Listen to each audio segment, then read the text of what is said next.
watch where no matter what happens, there's no don't even try to go to bed because you're never going to make it. Last night, I'm out 9-3.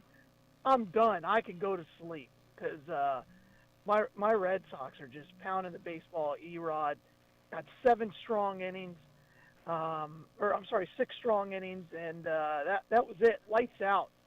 And first, and it's probably one of the most overstated things of all time in baseball, but you got to get the first out, right? You got to get the first out of the inning. And the Red Sox did that last night, and the Astros didn't. And I mean, gosh, it's so much fun when your team wins like that, and it's so painful when your team loses like that, back-to-back games. I said the same thing when somebody asked me, how do you feel about the Braves right now? I go, I feel pretty good because it's got to be demoralizing for the Dodgers to lose 2 walk-offs back-to-back like that. It's just got to be demoralizing. That's much more painful. Yeah. Right? Losing 2 walk-offs is far more painful. And if you don't believe me, ask the Yankees when they were up 3-0 over the Red Sox in 2004, and then the Red Sox walked them off the next 2 games, and then got to Game 7 and won that one, and it just changed all the momentum. It's incredible. And a manager who knows about that, because last year they were down 2 games to none. They were down 3-1. They came back came back from 3-1 and went to the World Series and won the World Series. The Los Angeles Dodgers, powered by their manager Dave Roberts, who, by the way, started that Boston comeback in 2004 with a stolen base that nobody saw coming. Yeah, it's maybe the most obvious steal in the history of baseball, but he got it done. Again, I could take you pitch by pitch. Well, everybody knew everybody knew that he should steal, so everybody was heightened for it. So you thought there's no way he's going to attempt to steal because everybody knows that's the play here, so they'll be ready for it. He did it anyway and pulled it off and got away. He stole the base, started the momentum, and like Kevin Millar said, don't mess around and let us win another one. Don't mess around and let us win another one. He says we guy get on Princess Bride. What did he say? You're going to outsmart me. Yeah, I know that you know that I know that you know that I know that you. Yeah, exactly. Yeah, there was no doubt he was stealing second base. And then when he got there, you knew it was over. And then the little flare ball game. But I thought the biggest at bat of the series was the walk that Kevin Millar got. Yes. And Kevin Millar. He's something of a character. And wait, hold on. Something of a character? Yeah, but he's like, I've never wanted to be pinch run for more in my life. he was sprinting off the bag to get back in the dugout. If you have never seen 4 Days in October, do yourself the service and watch 4 Days in October, because it's one of the best. It's one of the best documentaries I've ever watched. And Kevin Millar steals the show. He literally says, "Don't mess around and let us win the 4th game. Don't. You better close us out, because if we win the 4th game, it's 3-1. Then we got, and he names the pitchers they got for the next 2 games. He goes, and then it's 3-3, and who knows? All bets are off. You got Schilling going. You got Pedro going in 5. Yeah, it was pretty great. And then Schilling in 6. Yeah, and if we get to 3-3, I cry every time I watch it. Although you have to go find it. If I watch it today, I would watch it. You have to go find it. You have it, because you have to. If you don't have it, you have to go search for the unedited version, because ESPN has edited Curt Schilling out of the 4 Days in October, because they're the woke society, and Curt Schilling is not ESPN material anymore. He's too conservative for ESPN or Disney, and so they literally edited out quite possibly one of the most important parts of that show. The man had surgery where he had a tendon tied across the top of his foot, and he went out with an open wound on his foot and pitched in Game 6 like a boss. and it gets cut out because ESPN doesn't like his politics. And it's a shame that there's a shame. You can make a case for a lot of people that they should be in the Hall of Fame, but you look at Curt Schilling's postseason. That guy's got to be in the Hall. How's he not in the Hall? Got to be in the Hall. Got to be because of his politics. I know. I know why he's not in the Hall. Right. Like him. Of course. And again, I love the fact that the Baseball Hall of Fame is very selective. They put Jeff Bagwell in there. I mean, come on. Craig Biggio's in there, okay? Craig Biggio's in there. Craig Biggio's in there. Come on. I mean, what are we wait for it. Larry Walker is in the Hall of Fame. Yeah. Yeah. Okay. Again, this is. If Larry Walker's in the Hall of Fame, more Canadian. If Larry Walker's in the Hall of Fame, Biff Pokeroba should be in the Hall of Fame. Well, but Munson isn't, right? Right, which makes no sense to me. None. Third best catcher, arguably. Arguably the third best catcher of all time.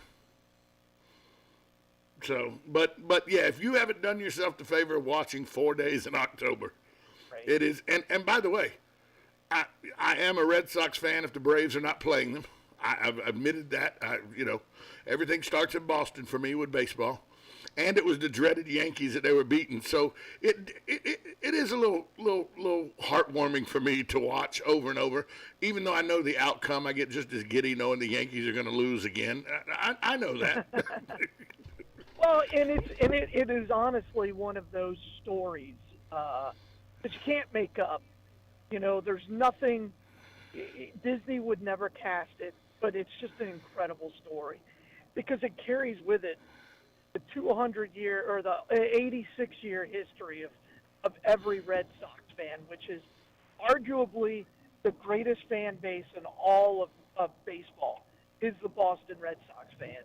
It erased the curse of the Bambino. It erased the curse of the Bambino. Sure did, and we've been pretty good ever since. Yeah. And now, we got Joey Cora back, and if Joey Cora wins another World Series with this team after last year's debacle, to put this into perspective, last year was the worst team in Red Sox history. In their history, we're not talking about the Rays. We're talking about the Boston Red Sox who go back over 100 years. Yes, 1908? 1800. Yeah, but they continuously. They were winning World Series in 1908. Right, but continuously they've been there since, 1901, 1899, something like that? Yeah.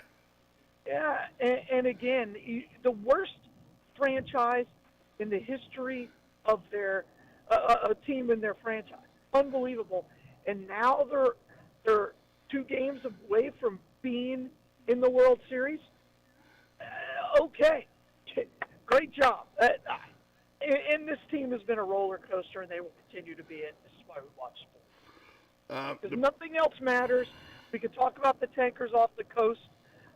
They were founded in 1901 as one of the American League's 8 charter franchises. Fenway Park opened in 1912.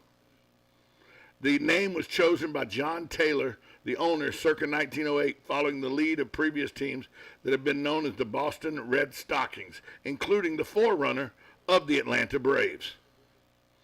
The team has won 9 world championships, tied for third most of any Major League Baseball team.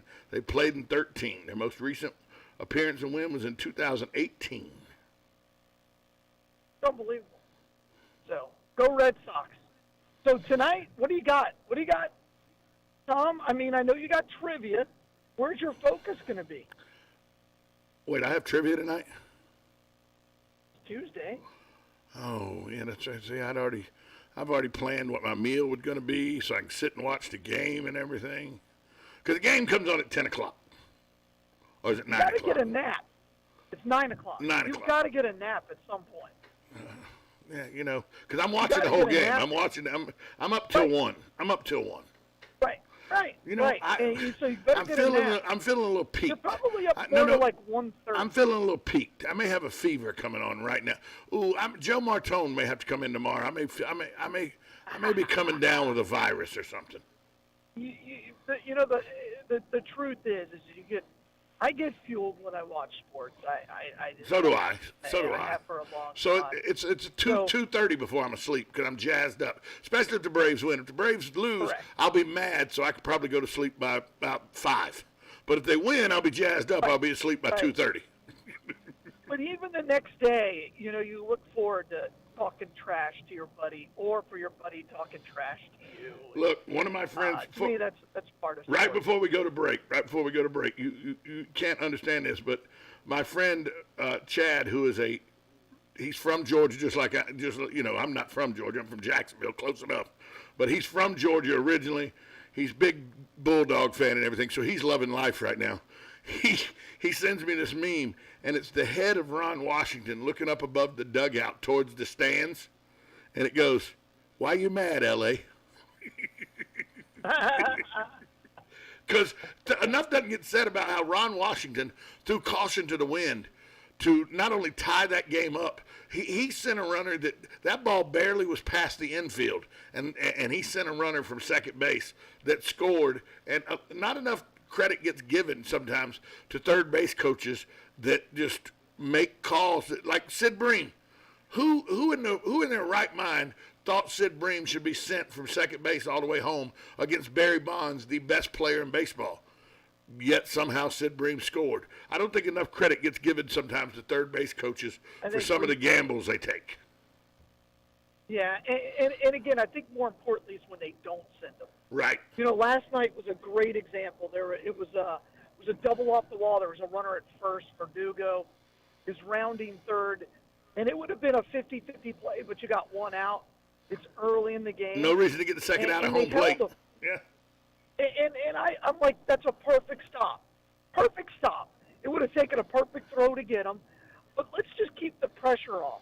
Too often these third base coaches just relieve the pressure and force it.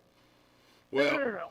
You got the meat of your lineup up, and that set up, a walk, and then the grand slam. The bomb. The guy was from Waltham, Massachusetts, grew up being a massive Red Sox fan. How great! Now he's just hitting grand slams in Fenway. How great must that be to grow up a Sox fan right outside of Boston? You're a Massachusetts guy, and now you're hitting a grand slam in the playoffs to propel your team to a 12-3 win. That's the stuff. Back-to-back games. Right. That's the stuff dreams are made of. Speaking of dreams, we need to go make some money because that's a dream here at the radio station, making money. We'll do that next. Mm-hmm. We'll have Galen back on next at this time out. 1370 AM, 96.3 FM, WOCA, The Source.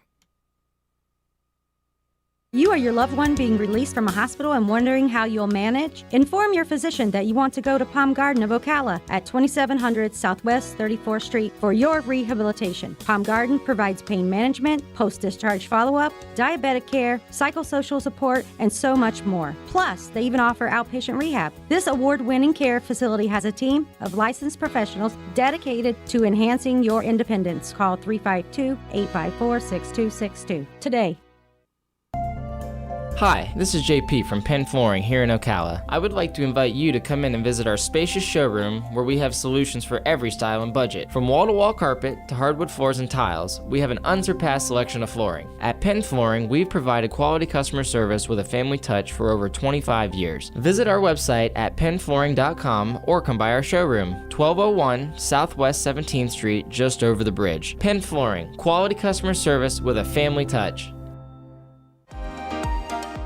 Are you wasting time boxing up packages and going to the post office or the UPS store? Are you tired of not knowing what you'll pay when you get there? Just Ship offers pickup service and flat rate packaging and postage rates, which takes the guesswork out of shipping while saving you time and money. So quit wasting valuable time and money. Call or text Just Ship at 352-234-3840. That's 352-234-3840. Just Shipped.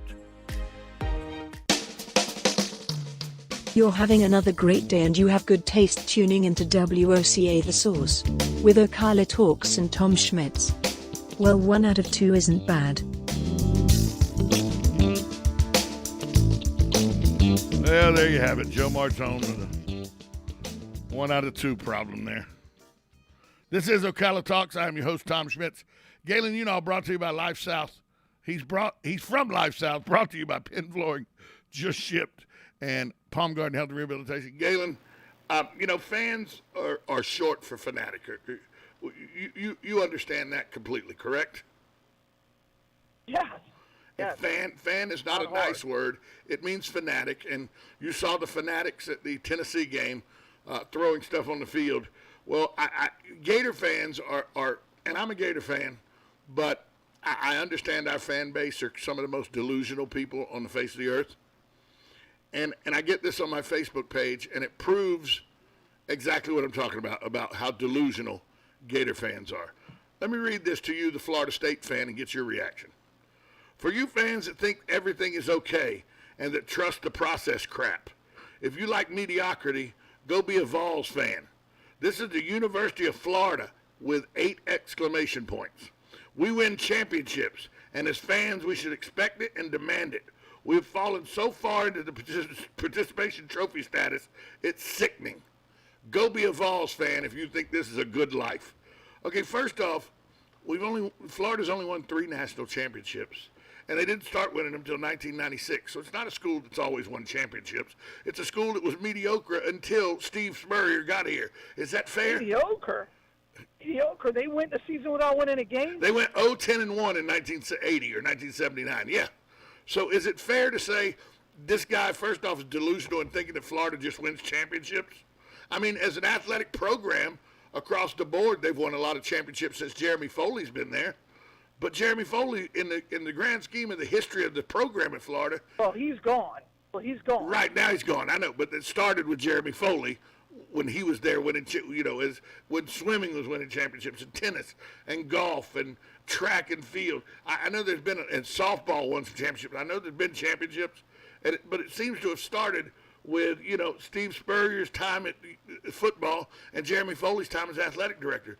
It's not like the University of Florida has been setting it on fire for 80 years as a championship program. Am I wrong? They're not Alabama, right? Florida's not Alabama.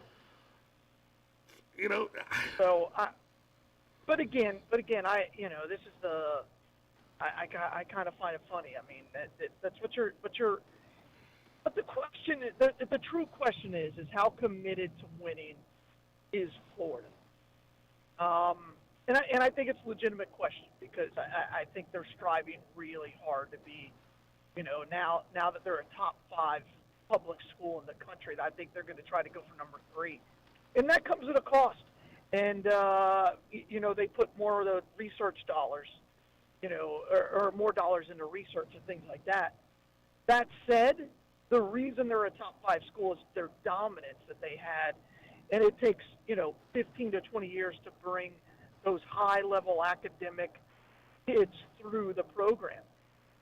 And Steve Spurrier put UF on the map, right? 100% he did. Nobody knew. But for a long time, Gatorade, people weren't even sure where that came from, right? So this is all you can tie and look at Alabama. If you don't believe me, how important the rising and the importance of the school is to the football team. Look at how Alabama is rising up now in the national rankings. Clemson, for the first time ever, is now a top 50 school.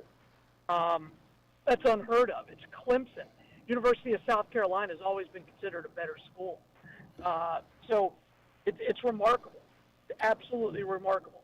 Now, Florida State's always been a better school up until recently. So, good for Florida for trying to do something. Well,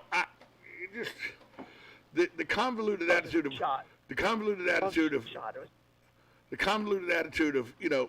this isn't working, so we need to get rid of this coaching staff. Okay, the revolving door is part of the problem too. Am I wrong? Oh, I guess it depends on. Yes, you have to find the right guy and then be willing to stick to him. Is Dan Mullen the right guy? That's the question. That is the ultimate question. I really believe, I think Florida State's found the right guy. I think he's trying to change culture. Dan Mullen doesn't seem to have changed the culture very much. He's just trying to put in his offense and not quit on the team. So we'll see. Again, this next stretch is huge. And that Florida State game is going to mean his career. Is this still is the University of Florida is it a top 5 job in the country? No. We can name 5 jobs off. If you said, all right, Galen, you have LSU or Florida, where do you want to go? LSU. LSU is a better job than Florida. Why is that? Well, I think they have a lot more support now from the administration. When's the last time Florida's been? What do you mean they have support from the administration? The administration just got rid of the guy that is the epitome of Louisiana. Yeah, but again, I still believe that's a fair point, but I still think that LSU's a better job. Fair point. But I just think it's a better job. Georgia a better job? Georgia a better job than Florida? Well, it wasn't until they found the right guy, and it is most certainly now. No, that's not what I'm not asking you with the right guy there. I'm saying, is it, if you're looking for a coach, is Georgia a better situation than Florida?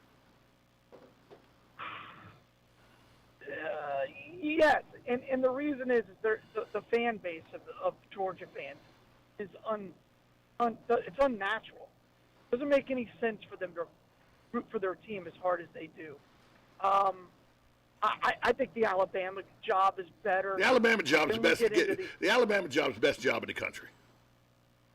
Because only for Nick Saban. No, if you lose, right, you're terrible. Well, yeah, no, but because it's the best job in the country because football rules the roost in Alabama. Sure. You get sure. A lot of different coaches have won. Yeah, you get everything. You get everything you want. You have no wants at Alabama if you're the football coach. Correct. That's correct. To me, that's the best job in Florida. Oh, Notre Dame's a much better job than Florida. Correct. So Ohio State. Yes, Ohio State probably is. Michigan is not. No, Michigan is not. Well, Michigan should be. But they're just going to talking about sticking by your guy. Wow. Yeah. When you get into is UCLA or USC? No. You have to do is Texas? No. Yeah, that's when Oklahoma. No. I think Oklahoma is because you can win that conference every year. But yeah, but Florida. By that rationale, Appalachian State's a better job than Florida because they can win the Sun Belt every year. Well, they don't pay enough, and they're not a Power 5. I'm just saying. Oklahoma's a Power 5. They can get any kid they want basically in Texas, Nebraska, Colorado. Yeah, three. Only one of those states scare me football wise. Texas. Oh, well, that's fair. They produce a lot. They produce enough. So I think Oklahoma's a better job.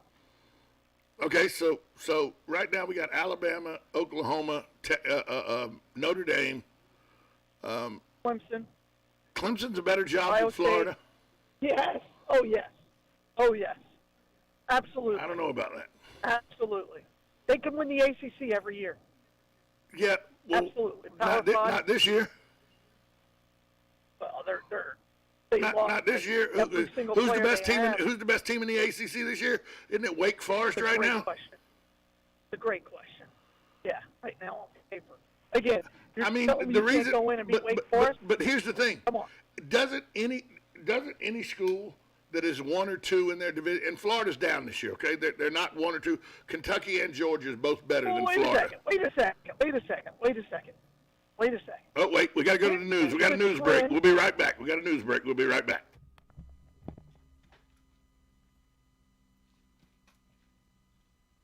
First Gulf War. That list goes on. The State Department's acting inspector general informed lawmakers Monday that her office is looking into several aspects of the Afghanistan withdrawal fiasco, including thousands of U.S. allies believed to have been left behind in the Taliban-controlled territory. A New York man was ambushed by U.S. Marshals who thought he was Gabby Petito's fiancé, Brian Laundrie. The lookalike man, Severin Beckwith, reported Monday U.S. Marshals kicked down the door of his hotel room in North Carolina with their weapons drawn. USA Radio News. Folks, it looks like food shortages are here and going to stick around. Supply chains are breaking down, and inflation is back with a vengeance.